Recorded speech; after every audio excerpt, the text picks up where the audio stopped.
L'édition numérique au Sénégal, c'est le thème de cette dernière partie d'impression. Pour en parler, Abdoulaye Fodé Ndione, qui est éditeur, qui est aussi le président d'AfriLivre, un collectif de 13 pays en Afrique, et Hulot Guillabert, qui est directrice de la maison d'édition Diaspora Noire.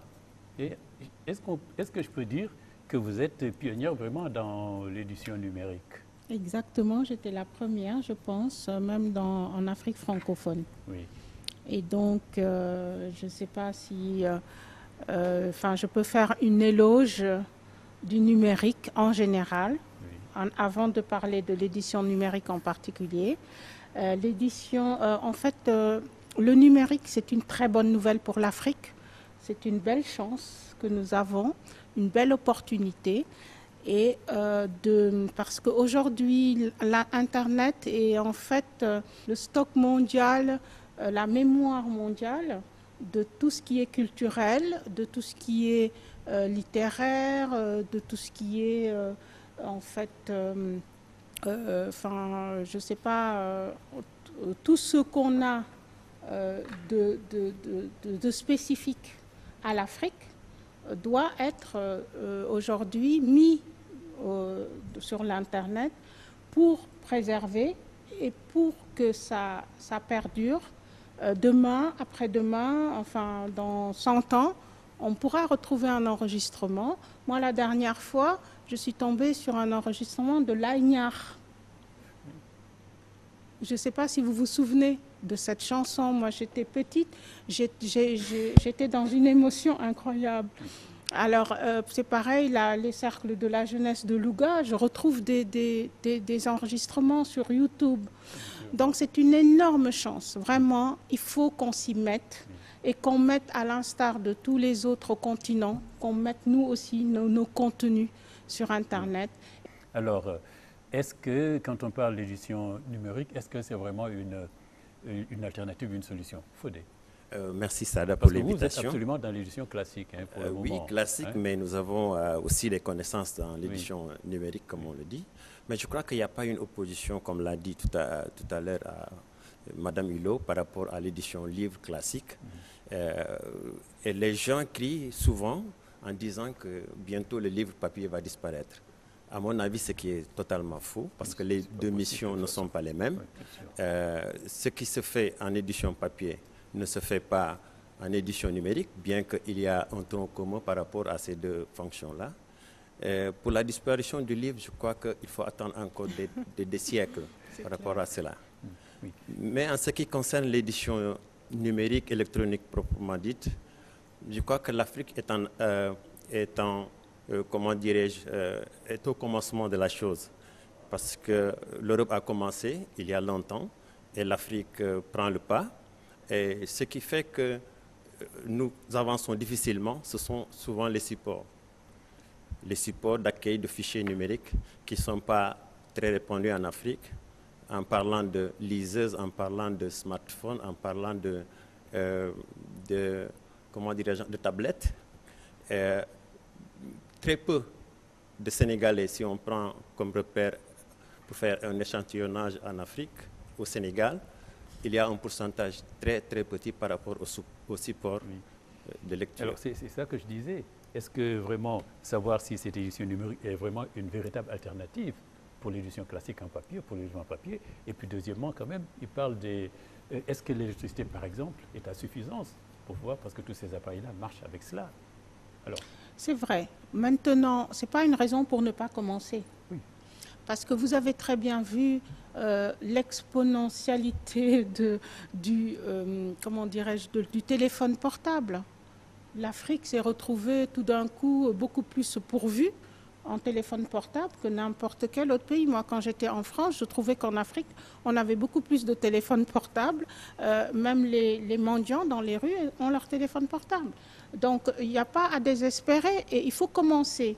Il faut commencer. Moi, je disais que, par exemple, quand j'étais à Montréal, dans le métro, il y a énormément d'étudiants. Ils sont tous là avec leurs liseuses et ils sont là, ils pianotent et ils sont en train de réviser des cours et ils peuvent utiliser 5 ou 6 livres dans cette révision. ce qui n'est pas... on ne peut pas se balader avec ces 5 ou 6 livres ou 10 livres. Et donc, au niveau étudiant, au niveau universitaire, c'est vraiment quelque chose de magnifique, c'est une très très grande avancée. Et il y a aussi une bibliothèque, par exemple, mondiale, qui s'appelle Cyberlibris, où Diaspora Noire, en tant qu'éditeur numérique, est présent dans cette bibliothèque mondiale. Et ces gens-là ont des abonnements dans toutes les universités sénégalaises quasiment déjà. C'est-à-dire que l'université s'abonne et les étudiants sénégalais peuvent aller sur ces bibliothèques-là pour faire leurs recherches d'études, pour faire leur thèse, etc., etc. Et c'est rémunéré par an, en fait, l'université Alors, tout à l'heure, vous avez parlé de l'exemple que vous avez vu au Canada. Alors, j'insiste sur la question, je suis désolé. Est-ce que les conditions, les moyens existent pour que des gens au Sénégal, par exemple, puissent faire la même chose? Tout à l'heure, j'ai parlé d'une chose commune entre les deux éditions, parce que il y a une complémentarité ou même, je ne sais pas, un accompagnement. Parce que si vous êtes avec le papier, vous êtes à des logiciels qui sont dédiés, qui sont des logiciels, je vais citer peut-être un ou deux, Express InDesign, des choses comme ça. Mais si vous êtes dans le numérique, c'est d'autres logiciels que vous allez faire appel, des logiciels comme Calibre et autre chose, où les extensions aussi sont différentes. Parce que ces extensions vous permettent de télécharger, d'acheter et de télécharger dans votre liseuse ou dans votre smartphone ou tablette. Donc, c'est une autre application, d'autres applications que vous devez ajouter si vous avez une maison d'édition classique, que vous devez ajouter. Je donne un exemple. Nous avons fait un ouvrage ici au Sénégal, et comme nous avons, ça me permet de saluer Madame Hulot, qui est vraiment une pionnière, comme elle le dit. Et au Sénégal, je ne reconnais que 2 structures en édition numérique, Diaspora Noire et Nenan, qui est les éditions numériques africaines. C'est une structure avec laquelle nous avons un contrat. Si nous avons des ouvrages que nous exposons en ligne avec cette maison d'édition, nous les envoyons.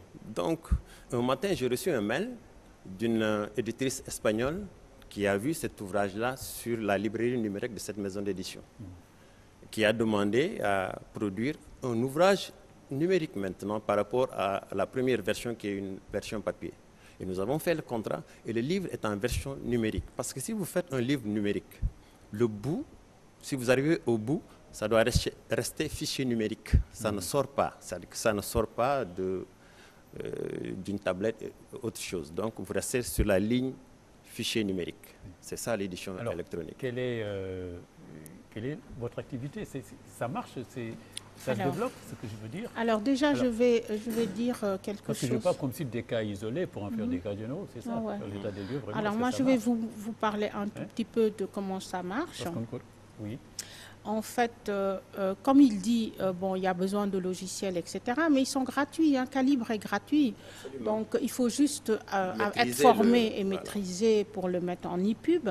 Mais en fait, moi, par exemple, sur ma bibliothèque numérique, j'ai choisi de mettre du PDF. Et le PDF, on peut le lire avec son ordinateur. Donc, il ne faut pas réduire, en fait, la lecture de ces choses-là que sur les tablettes et autres. Il y a aussi les ordinateurs. Donc, ça élargit un peu plus le lectorat.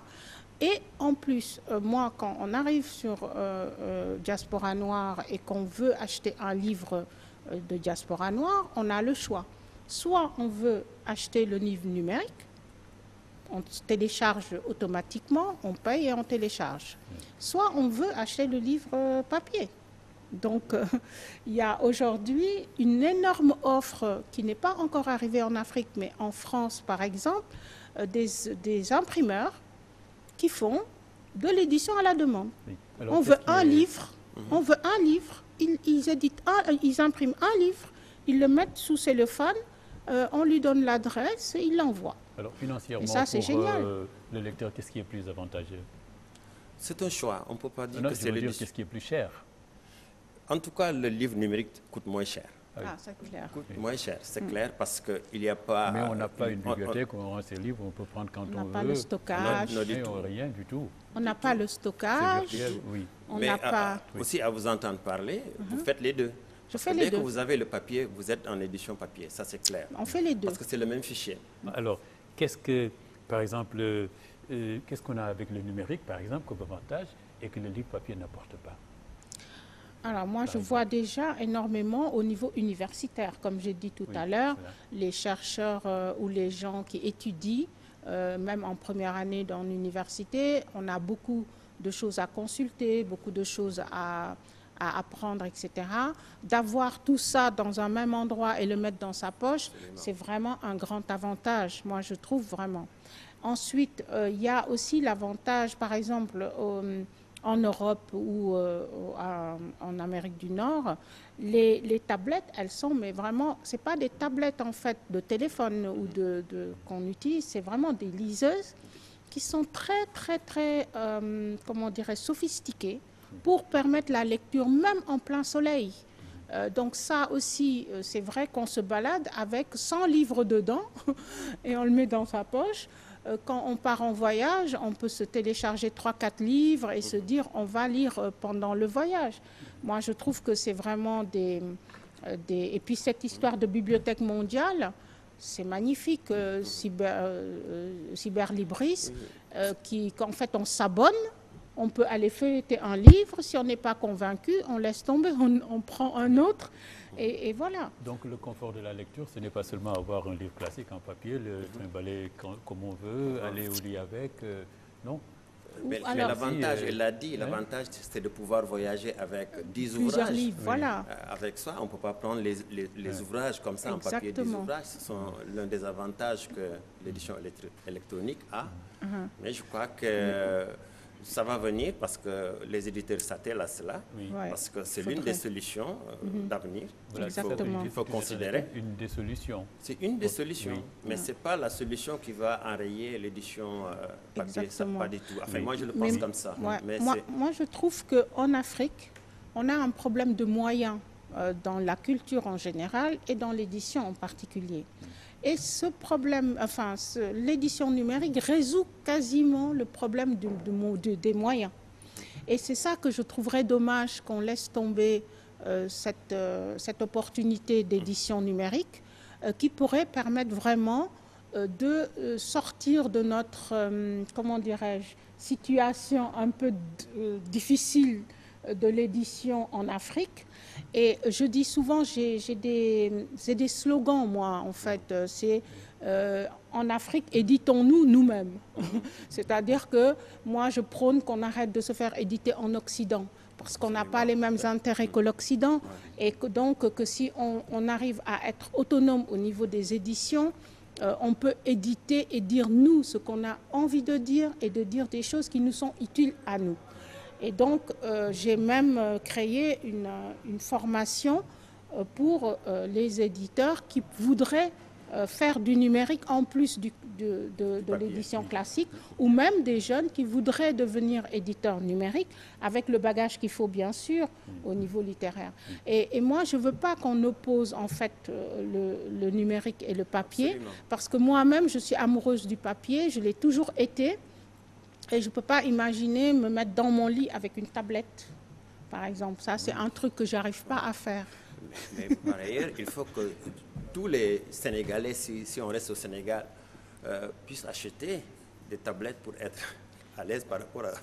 Donc, ce n'est pas de mettre tout ça. Voilà, mais de toute façon, les liseuses sont bien moins chères que les tablettes. C'est ça qu'il faudrait qu'on arrive en fait à faire des importations de liseuses qui ne font que pour lire. Ce n'est pas pour téléphoner. Voilà, je pense qu'on va prendre une intervention juste pour conclure là. Rapidement, Majib, et brièvement, si c'est possible, parce qu'on est là à la fin. Alors, moi, la question que je me pose, c'est quelles vont être les conséquences, quelles vont être justement les conséquences du numérique sur le papier. Quand on prend l'exemple des librairies, par exemple, à la longue, ça peut entraîner la fermeture des librairies, donc du coup, qui va avoir également comme conséquence le chômage. Est-ce que vous ne pensez-vous pas qu'il faudrait quand même encadrer ce numérique pour permettre quand même aux libraires et aux éditeurs de pouvoir vivre? Alors, la solution en France, elle est en train de se mettre en place dans des librairies physiques. Il y a une librairie numérique également.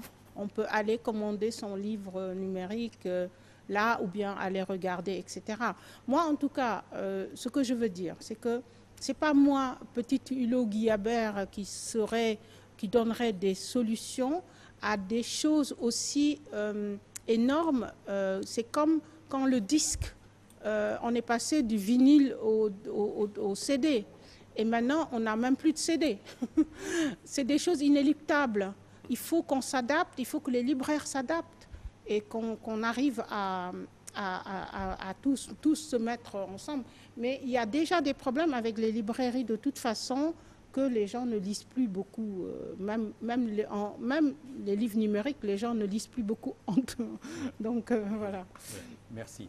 Donc, merci Hulot Guillabert. Je rappelle que vous êtes la directrice de Diaspora Noire, une maison d'édition. Et quant à vous, Abdoulaye Fodé Dione, vous êtes le directeur de la maison d'édition, rappelez-moi le nom, Albis. Et puis, vous êtes aussi président d'AfriLivre, un collectif d'éditeurs de 13 pays d'Afrique. Je vous remercie d'être venu donc nous parler de l'édition numérique en Afrique, hein, comment ça va se passer, comment ça se passe, ce que cela va nous apporter plus tard. Et puis aussi, je remercie ceux qui sont venus, qui nous ont tenu compagnie au cours de cette émission, qui sont venus passer tout cet après-midi d'enregistrement d'impression avec nous. Quant à vous, Madame, Mademoiselle, Monsieur, je vous remercie pour votre fidélité et je vous donne rendez-vous dans 15 jours pour une autre émission Impression. Au revoir.